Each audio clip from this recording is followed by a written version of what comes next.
Les séances scolaires qu'on organise depuis 3 ans maintenant sont destinées à s'attaquer aux préjugés qui sont déjà bien présents dans les cours de lycée. Donc organisé avec le concours cette année de l'inspection académique. On fait venir des classes de lycée dans la salle de cinéma. Et cette année, on leur a proposé 2 courts-métrages et un documentaire sur sport et homosexualité, c'est quoi le problème, de Michel Royer. Et puis après, on débat avec des invités. Donc, on avait nos amis du Paris Foot Gay cette année, Patrick Révelli. Puis on essaye de voir un peu leurs réactions. Et c'est toujours intéressant parce que ils ont vraiment effectivement des préjugés, pas forcément méchants. Mais si on n'y fait pas attention, eh bien, dans quelques années, ça peut se transformer en homophobie. C'est-à-dire qu'on passera aux actes. Et là, ça sera beaucoup plus difficile à démonter. Donc je dirais qu'il faut s'y prendre le plus tôt possible et le lycée me semble à bon moment de le faire. Et est-ce qu'il y a des footballeurs ou footballeuses parmi vous? D'accord. Est-ce qu'il y a des gens dans leur entourage qui connaissent des personnes qui sont homos, aussi bien parmi les copains, les copines ou la famille? Bien. Ça va, ça se passe bien? Bien. Le contexte, c'est qu'aujourd'hui, vous avez des associations, heureusement. Dieu merci, aujourd'hui, maintenant, c'est rentré dans les lois.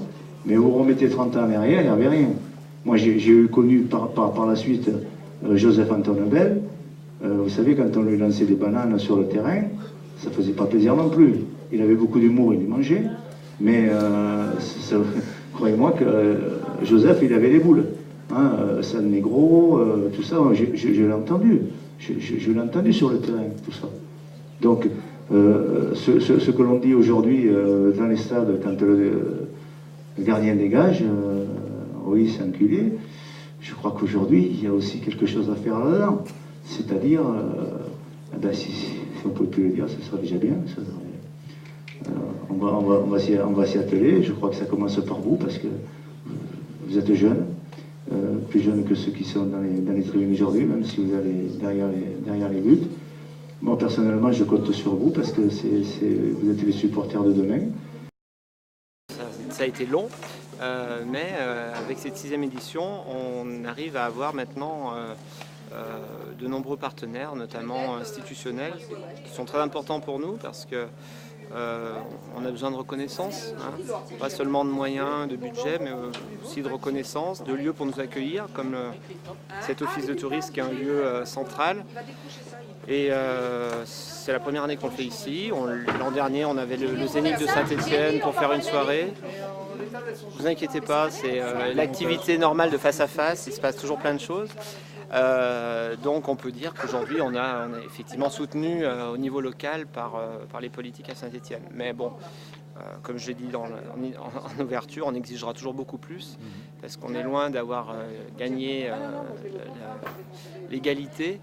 Il y a encore eu des agressions homophobes récemment à Saint-Étienne, c'est inadmissible et donc on est là pour le rappeler. Je suis heureux, en tant que président de l'Office de tourisme, de vous accueillir ici. Je suis heureux d'accueillir la ville de Saint-Étienne. Je suis heureux d'accueillir Face à Face. Je suis heureux d'accueillir le conseil régional. Et puis, je dirais un petit peu vous tous. Hein. Alors, c'est la 2e année que nous sommes avec vous. Comment je pourrais vous dire ça? Je suis un peu ému d'être avec vous quand même, parce que l'année passée, suite donc à notre engagement avec vous, j'ai eu un certain nombre de coups de fil, pas très réjouissants. Et ça m'a convaincu de continuer dans cette lutte, je dirais un petit peu, dans cette lutte contre la discrimination. Et je crois qu'on en parle beaucoup de la discrimination, hein. Discrimination en tout genre. Et donc ce soir, eh bien voilà, je suis très heureux de vous accueillir ici pour cette lutte contre la discrimination et puis pour vous soutenir pour tout le travail que vous faites.